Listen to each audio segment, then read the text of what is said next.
La reciente Dana, que golpeó Valencia, nos ha mostrado lo frágiles que somos ante los cambios del clima. Una tragedia que nos recuerda lo importante que es estar preparados para los desafíos que el calentamiento global trae consigo. En este podcast exploramos cómo el clima y la economía están conectados, desde nuestra histórica dependencia de la meteorología hasta los retos actuales para reducir las emisiones sin detener el crecimiento económico. Hablamos con Rafael Domènech, responsable de análisis económico de BBVA Research, sobre los modelos climáticos, los factores socioeconómicos que afectan al cambio climático y la importancia de políticas y consensos para construir juntos un futuro más sostenible.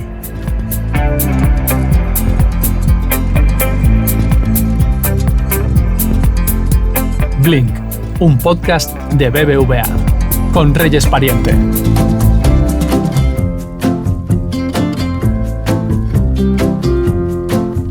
Hola Rafa, ¿qué tal? Bienvenido otra vez. Esto es un gustazo y además hoy vamos a hablar de temas diferentes, pero encantadísima de que estés aquí con nosotros. Pues como siempre el placer es mío. Vamos a hablar de clima, de cambio climático, de economía. Cuéntanos. A ver, el cambio climático no es algo nuevo, ¿verdad? No, para nada. Sabemos que el clima ha cambiado a lo largo del tiempo y aparte de los estudios de paleoclimatología que se han ido haciendo, ¿no? Uh-huh. Desde hace ya unas décadas sabemos además que el clima ha cambiado gracias a los estudios que se han hecho de las muestras de hielo que se han ido tomando de la Antártida, ¿no? Estas muestras de hielo contienen pequeñas burbujas de aire que han atrapado la atmósfera de hace cientos de miles de años y nos permite analizar cuál era su composición en las condiciones climáticas de tiempos tan remotos, ¿no? Un proyecto muy importante es el que se ha desarrollado bajo el nombre de EPICA, ¿no? Que ha ido perforando el núcleo del hielo en la Antártida a más de 3.000 metros de profundidad, ¿no? Y esto tiene información de al menos los últimos 800.000 millones de años. Pero es que hay ahora algunas exploraciones más recientes que nos permiten remontar el estudio del clima, utilizando muestras también de hielo, a los últimos 2 millones de años. Por lo tanto, estamos hablando de una información muy rica para un periodo de tiempo pues muy extenso. Lo que está sucediendo ahora, estarás conmigo en que no es normal, ¿no? No va en la tónica habitual que nos cuentas. El calentamiento actual que se está produciendo ocurre en un periodo de tiempo que es extremadamente corto, ¿no? En el pasado hemos visto alteraciones del clima también muy importantes, pero en periodos que han llevado o que han ocurrido durante miles de años, ¿no? Y ahora este calentamiento que estamos observando ha ocurrido prácticamente en los últimos 150 años, uh-huh. un poquito menos, ¿no? Uh-huh. Y la principal causa que mediante estudios científicos se ha podido comprobar es que este aumento de la temperatura está asociado precisamente a la actividad humana, lo que se denomina causas antropogénicas, ¿no? Y esto se debe en especial a la quema de combustibles fósiles, petróleo, carbón, gas, también a la deforestación, ¿no? Y algunas actividades, por ejemplo, ganaderas, ¿no? Todo esto aumenta la concentración de gases de efecto invernadero, como por ejemplo el CO2. Luego también lo que sabemos es que a diferencia de los cambios naturales, como estos son mucho más rápidos, pues afectan también a los ecosistemas y a las especies que no tienen tiempo para adaptarse, ¿no? Lo que está poniendo también en peligro la biodiversidad. Además, este nivel actual de CO2 en la atmósfera es el más alto en los últimos 2 millones de años, uh-huh. ¿no? Que tenemos registros, como comentaba antes, sí. Y desde luego es el más alto y es el que está asociado a actividades humanas, ¿no? ¿Y qué evidencia tenemos de que la temperatura del planeta está realmente aumentando? La más reciente es la que hemos podido ir recopilando a través de estaciones meteorológicas y de satélites, ¿no? Hoy en día los satélites, por ejemplo el Copernicus, ¿no? que es un satélite europeo, permite, ¿no?, medir la superficie de la Tierra con mucha precisión. Y esto, ya digo, ¿no?, a través o bien de estaciones meteorológicas o de satélites lo venimos haciendo de los años 70, ¿no? Luego también vamos midiendo la concentración de los gases de efecto invernadero, ¿no?, a través de estas estaciones meteorológicas, ¿no? Y lo que hemos visto es que la atmósfera alcanzó el máximo de concentración en el año 2023. Cuando comparamos con esas muestras de hielo, es con diferencia el nivel más alto de concentración de CO2, pero también de otros gases de efecto invernadero en los últimos 2 millones de años, ¿no? Y es esta concentración la que la que está directamente relacionada con el aumento de la temperatura global. ¿Y qué consecuencias podríamos esperar de este aumento de temperaturas? Que el aumento de la temperatura global pues hace que sean más frecuentes los fenómenos climáticos extremos y además que aumente su intensidad. No solo es que ocurren más veces, sino que cuando ocurren con más intensidad. Esto pasa, por ejemplo, con las olas de calor, con las tormentas, con los huracanes, con las inundaciones y también con las sequías, ¿no? El ejemplo más reciente que hemos tenido es lamentablemente la dana de Valencia, ¿no? Sí, como resultado del calentamiento del mar Mediterráneo, que además está siendo más rápido que el del conjunto de la atmósfera. Esto, pues el riesgo es que esta severidad del clima, que sabemos que en la historia de la humanidad pues también ha sido importante porque ha desplazado comunidades, ¿no?, población de unas geografías a otras, bueno, pues puede que sea todavía más importante en las próximas décadas, ¿no? Afecta la disponibilidad de recursos esenciales como el agua, como los alimentos, la producción agrícola, ¿no? Y todo esto pues puede desencadenar conflictos y migraciones masivas, ¿no? También vemos una pérdida de la biodiversidad y cambios en los ecosistemas, ¿no? O sea que por lo tanto hay muchos efectos, ¿no?, que directa o indirectamente nos pueden condicionar a nosotros, al conjunto de la humanidad, ¿no? Pasemos ahora, si te parece, a la relación del hombre con el clima. Cuéntanos, ¿por qué es tan importante predecir el clima tanto a corto como a largo plazo? Bueno, las predicciones del clima han sido muy importantes a lo largo de la historia de la humanidad, ¿no? Sobre todo cuando dependíamos mucho de la producción agrícola, ¿no? Esto nos permitía optimizar el uso del agua, saber cuándo las cuencas fluviales, por ejemplo, en el Nilo, pues se iban a desbordar, ¿no? A planificar las cosechas, a la preparación frente a sequías, a inundaciones, etcétera, ¿no? A muy corto plazo, pues también lo que acabamos de ver con la dana, ¿no? Las predicciones a corto plazo son muy importantes para tomar decisiones inmediatas, como decisiones de alerta, de seguridad, de planificar, ¿no? Cómo tenemos que responder, por ejemplo, con evacuaciones o con diferentes medidas de seguridad, ¿no? A más largo plazo también son muy importantes porque son las proyecciones que nos van a permitir poder ir desarrollando políticas para minimizar los riesgos y los costes de la adaptación, ¿no? Hay que preparar a la sociedad ante futuros cambios, ¿no? Y para eso pues es necesario el desarrollo de políticas públicas en base a estas proyecciones, ¿no? Por ejemplo, identificar cuáles son las regiones más vulnerables, ¿no? Aunque en general todo es vulnerable, pero hay unas regiones que pueden ser más vulnerables que a otras. Algo muy importante que también acabamos de ver con la dana de Valencia, ¿no?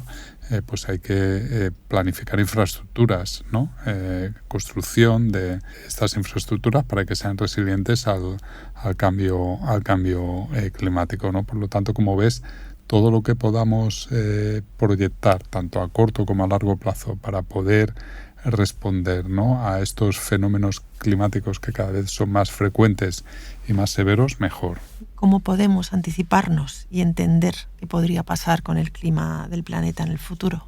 Bueno, para eso la comunidad científica lo que ha ido haciendo es desarrollar, ¿no?, modelos y escenarios, ¿no? A partir de todos esos datos que hemos ido recogiendo sobre la composición de la atmósfera, sobre los cambios de temperaturas, etcétera. Entonces se han ido pudiendo construir modelos matemáticos que nos permiten simular cómo podría evolucionar el clima ante distintas condiciones, ¿no?, de esta concentración de gases de efecto invernadero, ¿no? Y aquí para esto el panel intergubernamental del cambio climático es una referencia clave, ¿no? Esta es una organización que cuenta con el respaldo de Naciones Unidas, que está formada por científicos de todo el mundo y que ofrece evaluaciones rigurosas y actualizadas sobre el cambio climático, ¿no? Y hoy en día claramente es una referencia. Este panel pues trabaja con los gobiernos y con los expertos para ayudar a formular políticas basadas en ciencia, ¿no?, que es muy, muy importante que nos preparen para el futuro. ¿Nos puedes dar más detalles acerca de las proyecciones de emisiones y cómo nos pueden ayudar a entender la necesidad de desacoplarlas del crecimiento económico? La conclusión de todo lo que he dicho anteriormente es que hay una relación muy, muy estrecha entre la temperatura global del planeta y las emisiones de estos gases de efecto invernadero, ¿no? La concentración de carbono en la atmósfera, porque al final todos los gases los podemos convertir en carbono, ¿no? Cuánto carbono hay en la atmósfera, ¿no? Entonces, contamos con una descomposición muy sencilla que llamamos la identidad de Kaya, ¿no? Es un científico japonés, Kaya, que le dio el nombre a esta identidad, que lo que nos permite es descomponer todas las emisiones que lanzamos a la atmósfera al año en base a tres componentes. Por un lado, la población, por otro lado, el Producto Interior Bruto per cápita y luego, por último, las emisiones por unidades de PIB. Todos estos tres componentes, cuando los multiplicas juntos, pues te da el volumen total de emisiones. Entonces, ¿por qué utilizamos esta descomposición? Porque como podemos tener buenas proyecciones de la población, ¿no? Sí. Por ejemplo, como las que hace Naciones Unidas, ¿no? Podemos tener también proyecciones o hacer distintos escenarios sobre cómo va a evolucionar el Producto Interior Bruto per cápita a nivel mundial. Esto ya lo que me deja es el tercer término, que es el de la intensidad de emisiones por unidad del Producto Interior Bruto como última variable para proyectar, ¿no? Para poder hacer sendas de la evolución de las emisiones, ¿no? Entonces, ¿qué es lo que sabemos? Bueno, pues lo que sabemos es que con las proyecciones que hay ahora mismo de población a nivel mundial, con las proyecciones que tenemos de evolución del PIB per cápita previsto para las próximas décadas sobre la base de lo que ha ocurrido en las últimas décadas, ¿no? Suponiendo que el PIB per cápita va a evolucionar de una forma parecida como lo ha hecho en las últimas décadas. Y viendo cómo se ha ido reduciendo las emisiones de gases de efecto invernadero sobre el Producto Interior Bruto también en las últimas décadas, si suponemos que esa reducción va a continuar en el tiempo, pues podemos proyectar que con las políticas actuales, con lo que estamos haciendo actualmente, que estamos reduciendo, ¿no?, esa intensidad de emisiones por cada unidad de Producto Interior Bruto que producimos, no llegaríamos a lo que definimos como un escenario de emisiones netas cero, es decir, no dejaríamos de contribuir a seguir aumentando la concentración de gases de efecto invernadero en la atmósfera antes de 2070, ¿no? Yeah.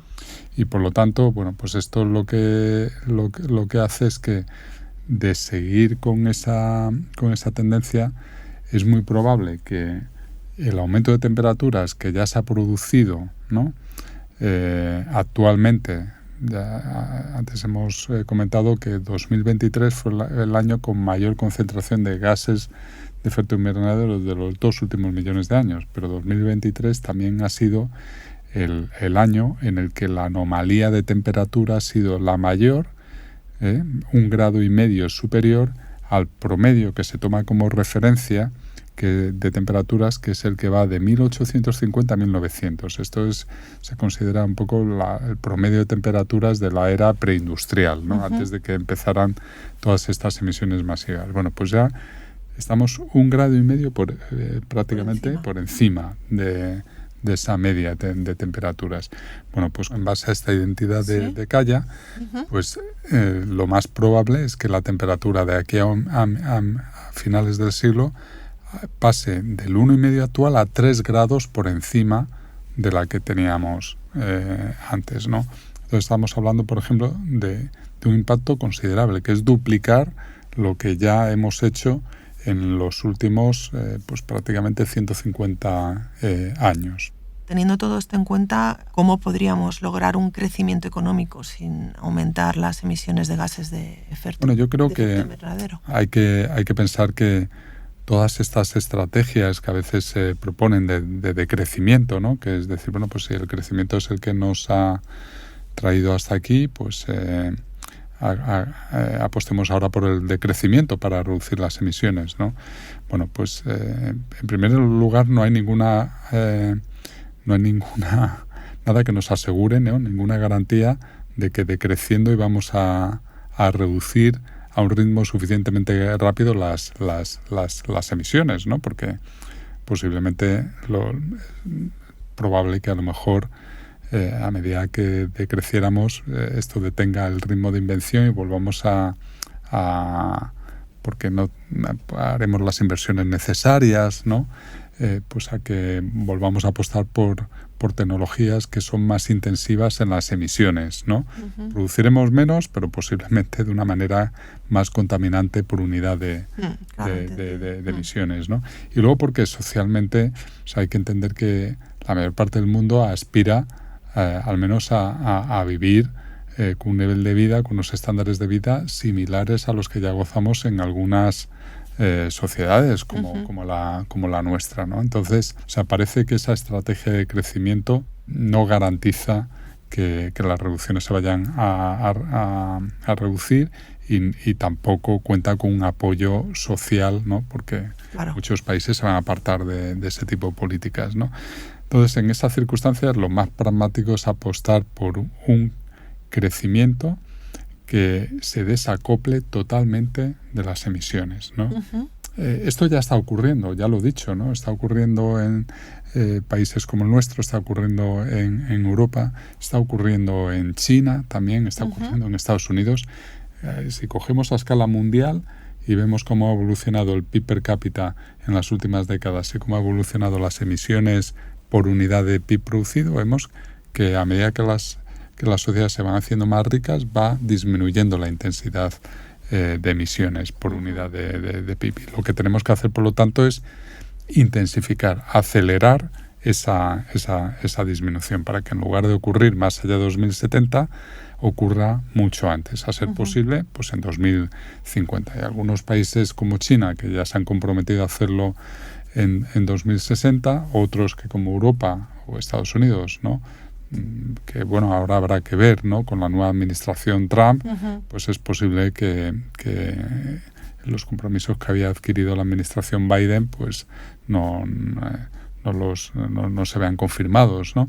Pero bueno, hay una parte del mundo que está comprometida a acelerarlo a antes del 2070 y lo que tenemos que hacer es, mediante las tecnologías, ¿no? Mediante la innovación, mediante nuevos procesos técnicos que nos permitan, ¿no? Convencer a otros países de que esas tecnologías están disponibles y que pueden basar sus estrategias de crecimiento en base a emisiones cada vez menores. Es decir, que los países más atrasados no tienen por qué pasar por todo el ciclo que hemos hecho nosotros de aumentar las emisiones para luego tener que reducirlas. Ya pueden ir hacia las últimas tecnologías que son mucho más eficientes y que les permitirían aumentar su nivel de vida reduciendo las emisiones, ¿no? Es decir, apostemos por eso. Obviamente, una manera de incentivar esas innovaciones, ¿cuál es? Pues un poco la estrategia del palo y la zanahoria, ¿no? Es decir, el palo es castigar mediante imposición medioambiental las emisiones de gases de efecto invernadero y la zanahoria es dar subvenciones a todas estas inversiones en nuevas tecnologías que nos permitan acelerar la transición energética, ¿no? De esta manera podríamos conseguir que antes de lo que se prevé podamos, en la medida de lo posible, mitigar ese calentamiento global previsto, ¿no?, para las próximas décadas. Y teniendo todo esto en cuenta, ¿qué rol juegan las políticas y consensos sociales en esta lucha? Vamos a tener que apoyar políticas como los impuestos al carbono, impuestos al CO2, ¿no? Y por otro lado también incentivos a las energías renovables, ¿no?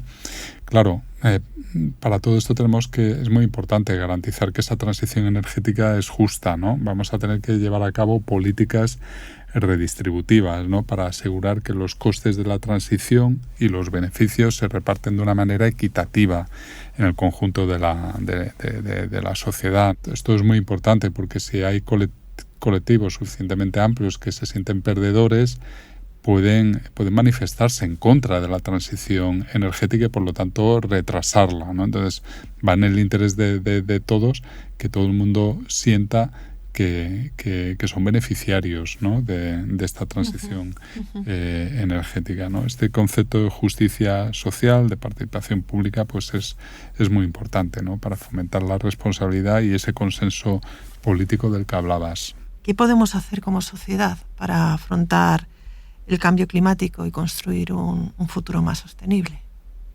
Bueno, es muy importante porque este es el mundo que le vamos a dejar a las futuras generaciones, ¿no? Es decir, que es muy probable, ¿no?, que tú y yo, que estamos hablando de esto, aquí, de la importancia que tienen todas estas políticas, pues no vamos a ver los efectos, ni en términos de costes ni en términos de beneficios a finales de este ciclo, ¿no? Pues por lo tanto, sin embargo, nos corresponde a las generaciones que estamos viviendo ahora, pues promover políticas que fomenten el uso de las energías renovables y que reduzcan las emisiones, aunque no vayamos a ver los efectos a corto plazo. Hay que incentivar la investigación, el desarrollo de tecnologías limpias y sostenibles. Lo hemos visto a lo largo de las últimas décadas, cómo el precio de algunas tecnologías ha caído, en picado, y que algo que hace solo unos años nos parecía inconcebible, hoy en día es asequible y hace que los precios sean competitivos, ¿no? Pues, por ejemplo, para la producción de electricidad con paneles fotovoltaicos, ¿no? Y todo esto es fruto de la investigación, ¿no?, y del desarrollo de esas tecnologías. Necesitamos también construir consensos sociales para, como decía, ¿no?, tanto para las políticas medioambientales de aumentos de impuestos que desincentiven las emisiones, como también para los incentivos, ¿no?, que necesitamos para las tecnologías, estas tecnologías verdes, ¿no? Y luego, en la medida de nuestras posibilidades, pues todo lo que podamos hacer a nivel individual, no solo colectivo, para aplicar prácticas sostenibles, ¿no?, y que reduzcan nuestra huella medioambiental, ¿no? Pues no solo en forma de reciclaje, ¿no?, sino también pues el pensar, ¿no?, cada vez que nos movemos o que calentamos nuestra casa o la enfriamos, ¿no?, con aire acondicionado, qué tipo de energía estamos consumiendo y si podemos reducir todo lo posible nuestra huella de carbono. Rafa, Domènec, muchas gracias por todo lo que nos has comentado, porque desde luego a mí me ha hecho entender mucho mejor cómo funciona todo esto, cómo se puede evitar y la necesidad de ese compromiso que tenemos ahora mismo nuestra generación. Muchas gracias, pues, de verdad. Me alegro mucho, Reyes, y espero que también ayude a comprender el reto que tenemos por delante a nuestros oyentes. La importancia, ¿no?, de basar nuestras políticas en la ciencia y ver cuál es la dimensión del reto que tenemos por delante. Seguro que vamos a hablar más veces en estos podcasts sobre este tema por la importancia que tiene. Muchísimas gracias, de verdad. Sigue a Blink en las principales plataformas de audio y a BBVA en redes sociales.